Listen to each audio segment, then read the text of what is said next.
ദൈവത്തിൻ്റെ അതിപരിശുദ്ധമേറിയ നാമം വാഴ്ത്തപ്പെടട്ടെ. എല്ലാവർക്കും ക്രിസ്തുവേശുവിലുള്ള സ്നേഹവന്ദനത്തെ പ്രാരംഭമായി അറിയിക്കുന്നു. പകൽ ദൈവം സൂക്ഷിച്ചു, ആവശ്യങ്ങളിൽ ദൈവം കൂടെയിരുന്നു. ചെറുതും വലുതുമായ എല്ലാ മേഖലകളിലും ദൈവത്തിൻ്റെ കരുതലുണ്ടായിരുന്നതിനായി സ്തോത്രം ചെയ്ത് കർത്താവ് എല്ലാവരെയും ധാരാളമായി അനുഗ്രഹിക്കട്ടെ. അല്പനേരത്തെ ചിന്തയ്ക്കായിട്ട് ന്യായാധിപന്മാരുടെ പുസ്തകം 14-ാം അധ്യായം അതിൻ്റെ 6-ാം വാക്യം. അപ്പോൾ യഹോവയുടെ ആത്മാവ് അവൻ്റെ മേൽ വന്നു. കയ്യിൽ ഒന്നും ഇല്ലാതിരിക്കെ അവൻ അതിനെ ഒരു ആട്ടിൻകുട്ടിയെപ്പോലെ കീറിക്കളഞ്ഞു. താൻ ചെയ്തത് അപ്പനോടും അമ്മയോടും പറഞ്ഞില്ല. അനുഗ്രഹിക്കപ്പെട്ട വേദഭാഗമാണ് നാം വായിച്ചു കേട്ടത്. ദൈവിക അഭിഷിക്തനായിരിക്കുന്ന മനോഹയുടെ മകനായിരിക്കും ശിംശോനെക്കുറിച്ച് തിരുവചനം നമ്മളെ പഠിപ്പിക്കുക. തിരുവചനം പഠിക്കുമ്പോൾ ശിംശോൻ തിമ്നയിലേക്ക് പോകുന്ന ഒരു ഭാഗവും, ആ തിമ്നയിലേക്ക് പോകുമ്പോൾ ഒരു ഫിലിസ്തീയ കന്യകയെ കാണുകയും തനിക്ക് ഇഷ്ടപ്പെടുകയും തൻ്റെ മാതാപിതാക്കന്മാരോട് അറിയിക്കുകയും അവരതിന് എതിർപ്പ് പറയുകയും എന്നാൽ തൻ്റെ മകൻ്റെ ഇഷ്ടത്തിന് അവർ വീണ്ടും ആ പെണ്ണിനെ കാണാൻ പോകുന്നതുമായ ഭാഗമാണ് ഇതിൻ്റെ മുൻപിലായി കാണുവാൻ നമുക്ക് സാധിക്കുന്നത്. ദൈവിക കൃപയുള്ള ദൈവിക അഭിഷിക്തനായിരിക്കുന്ന ദൈവകൃപ വ്യാപരിക്കുന്ന ശിംശോൻ ഫെലിസ്തീൻ ഇസ്രായേലിലെ വാണ്ടിരിക്കുന്നതായ സമയത്ത് ഫെലിസ്തീന് ഒരു പദ്ധതിയുണ്ട്, ഒരു ആലോചനയുണ്ട്. തിമ്നയിലേക്ക് പോകേണ്ടതും ഫിലിസ്തീനെ കാണേണ്ടതും അവിടെ ചെന്നെത്തേണ്ടതുമായ സാഹചര്യങ്ങളെക്കുറിച്ചുള്ള കാഴ്ചപ്പാട് ശിംശോനുണ്ട്. കാഴ്ചപ്പാടുള്ള ശിംശോൻ പലതും പറഞ്ഞപ്പോൾ കാഴ്ചപ്പാടില്ലാത്തവർ അതിനെ എതിർക്കുവാനിടയായി തീർന്നു.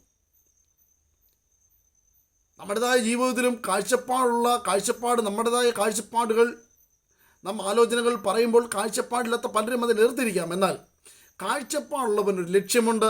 ആ ലക്ഷ്യത്തിലേക്കുള്ള യാത്ര ഏത് പ്രതികൂലമായിരുന്നാലും പ്രശ്നമായിരുന്നാലും അതിന്മേൽ മറികടന്ന് ആ ലക്ഷ്യത്തിലേക്ക് ചെല്ലുവാനിടയായിത്തീരും. നമുക്ക് കാണുവാൻ സാധിക്കും. ഇതിന് ശേഷമായിട്ട് ശിംശോൻ അവിടുന്ന് പോകുകയാണ് തിമ്നയിലേക്ക് പോകുന്നതിൻ്റെ കാരണം മറ്റൊന്നുമല്ല, ഈ ഫെലിസ്തീയ സ്ത്രീയെ കാണുവാൻ വേണ്ടി, ഒരു പെണ്ണ് കാണാൻ ചടങ്ങിന് വേണ്ടി പോവുക. ഇത് പോകുമ്പോഴാണ് ഒരു ബാലസിംഹം ശിംശോനെ തകർത്ത് കളയുവാൻ ചാടി വരുമ്പോൾ ഒരു ആട്ടിൻകുട്ടിയെ കീറിക്കളയുന്നത് പോലെ ശിംശോൻ കീറിക്കളയുവാനിടയായിത്തീർന്നു. ദൈവത്തിൻ്റെ ആത്മാവന്മേൽ വന്നു. അവൻ അതിനെ ഒരു ആട്ടിൻകുട്ടിയെ പോലെ കീറിക്കളയുവാനിടയായിത്തീർന്നു.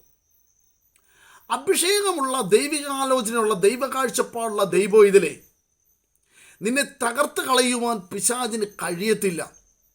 നിന്നെ ഇല്ലായ്മ ചെയ്യുവാൻ പിശാചിന് കഴിയത്തില്ല. കാരണം നിന്മേൽ ദൈവത്തിൻ്റെ ആത്മാവുണ്ട്. അഭിഷേകം ഉള്ളവരെ പിശാചിന് തകർത്ത് കളയുവാൻ സാധിക്കത്തില്ല. ശത്രു പറഞ്ഞു, തിരുവചനം പഠിക്കുമ്പോൾ കാണുവാൻ ആവർത്തന പുസ്തകത്തിൽ പറയുന്നൊരു കാര്യമുണ്ട്. ശത്രു പറയുക, ഞാൻ പിന്തുടരും, പിടിക്കും, ഞാൻ കൊള്ളപ്പം കിട്ടും, എൻ്റെ ആശ അവരാൽ പൂർത്തിയാകും. പിശാച് നിന്നെക്കുറിച്ച് പറയുന്നത് നിന്നെ പിന്തുടരും, നിന്നെ പിടിക്കും, നിന്നെ തകർത്ത് കളയും, അവരുടെ ആശ നിന്മേൽ നിവൃത്തിയാകുമെന്ന് പിശാച് പദ്ധതിയിടുമ്പോൾ ദൈവകൃപയുള്ള, ദൈവ അഭിഷേകമുള്ള, ദൈവ ആലോചന അറിയുന്ന, ദൈവിക കരുതലുള്ള, ദൈവ സന്നിധിയിൽ താണിരിക്കുന്ന ദൈവം അതിനെ നോക്കി വെല്ലുവിളിക്കുവാൻ പറയുവാനിടയായി തീരും. ഞാൻ വിളിക്കുന്ന ഒരു ദൈവമുണ്ട്, ഞാൻ കാത്തിരിക്കുന്ന ഒരു ദൈവമുണ്ട്, എന്നെ തകർത്ത് കളയുവാൻ പിശാചിന് കഴിയുകയില്ല എന്ന്. ശിംശോനെ കുറിച്ച് ദൈവത്തിന് പദ്ധതി ഉണ്ടായിരുന്നുകൊണ്ടാണ് ശിംശോനെ തകർത്ത് കളയുവാൻ പിശാചിന് കഴിയാതിരുന്നത്. എന്നെ ശ്രമിക്കുന്ന ദൈവത്തിലെ, നിന്മേലൊരു അഭിഷേകമുണ്ടെങ്കിൽ, നിന്മേലൊരു ശക്തിയുണ്ടെങ്കിൽ, നിന്മേൽ പരിശുദ്ധാത്മാവിൻ്റെ വ്യാപാരമുണ്ടെങ്കിൽ നിന്നെ തകർത്ത് കളയുവാൻ പിശാചിന് കഴിയുകയില്ല. എൻ്റെ കാരണം നിന്നെക്കുറിച്ചൊരു പദ്ധതിയുണ്ട് ദൈവത്തിന്. നീ ചില ചെയ്തെടുക്കുവാനുണ്ട്.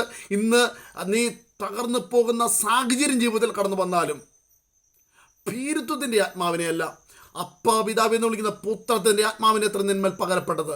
ഭീരുവായിട്ട് നീ മാറി നിൽക്കുവാനല്ല, ഭീരുമായിട്ട് നീ ചിന്തിക്കുവാനല്ല, ഞാൻ എനിക്കൊന്നുമില്ലാത്ത മനുഷ്യനെന്ന് നീ ചിന്തിക്കുവാനല്ല. കാരണം നിന്മേലൊരു അഭിഷേകത്തിൻ്റെ ശക്തി നിന്നെ പകർന്നിരിക്കുന്നത് കൊണ്ട് എല്ലാ ഭയത്തിൻ്റെ ആത്മാവിനെയും അത് തകർത്ത് കളയുവാനുള്ള, നിന്റെ കാഴ്ചപ്പാടിനെ മങ്ങിച്ച് കളയുന്ന പൈശാചിക ശക്തികൾക്കെതിരെ നിനക്ക് പോരാടുവാനുള്ള ആത്മാവിൻ്റെ ശക്തി നിന്മേൽ പകർന്നു വന്നിട്ടുണ്ട്.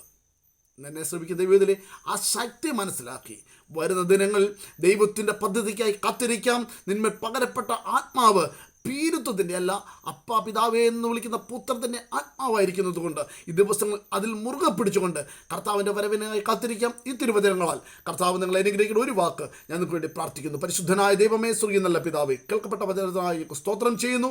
അത് ഞങ്ങളുടെ ജീവിതത്തെ അനുഗ്രഹമായി തീരണമേ. കർത്താവ് രോഗികൾക്ക് വേണ്ടി പ്രാർത്ഥിക്കുന്നു.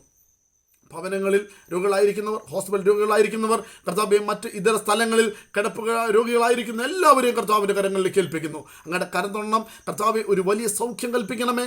വേദനയുള്ള ഭാഗത്ത് അങ്ങയുടെ കരം തൊട്ട് സൗഖ്യമാക്കണമെന്ന് പ്രാർത്ഥിക്കുന്നു. യേശുക്രിസ്തുവിൻ്റെ നാമത്തിൽ സൗഖ്യം കൽപ്പിച്ച് പ്രാർത്ഥിക്കുന്നു. വിടുതലയച്ചനായ സ്തോത്രം യേശുക്രിസ്തുവിൻ നാമത്തിൽ തന്നെ. ആമേൻ. കർത്താവ് എല്ലാവരും ധാരാളമായി അനുഗ്രഹിക്കട്ടെ. എല്ലാവർക്കും നല്ലൊരു സുദിനം ആശംസിക്കുന്നു.